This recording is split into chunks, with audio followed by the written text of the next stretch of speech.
Connecting the power cable of the tracking system. Loosen the cable glands.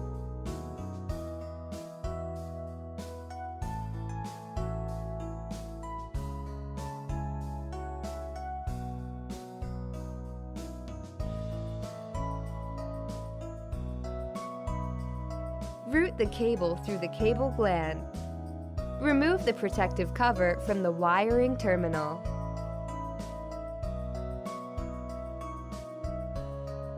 Connect the power cable of the tracking system.